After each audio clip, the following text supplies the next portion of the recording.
Hello, this is another day and another mini project with my new Amiga kit. So I got a random assortment of joysticks with the Amiga, two of which were actually Amiga joysticks, and one of them worked.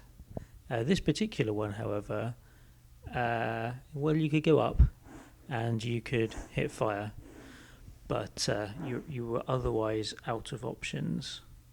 So I thought I'd open it up, and as you can see in here, the thing is filthy. I guess it's from a smoking household, and it's really got a lot of stuff in there.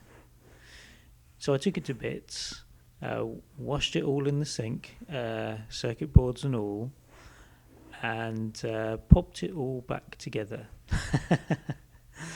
And so what I actually did before going through that was just give it a test while it was in bits. So I hooked it up to the Amiga and just made sure all the contact pads and things would actually activate, given enough persuasion. And yeah, that was all good, so it was worth cleaning up. And then it got a good dry in the oven on about 50 degrees to get any moisture out of the components. On a side note, if anyone knows what the little rubber pads inside this thing are, I would love to know. Please pop that in the comments. My other joystick has micro switches, and I don't really like that as much. And I suspect these things are going to need replacing at some point, so it would be good to know. Anyway, got everything back together, and could give it a bit of a test right here. So did actually get all the directions working, but pretty hard to play this particular game without a solid base for your joystick and with one hand holding a camera.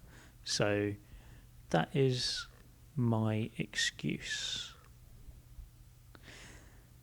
So after this poor playing of what's no doubt a fantastic game,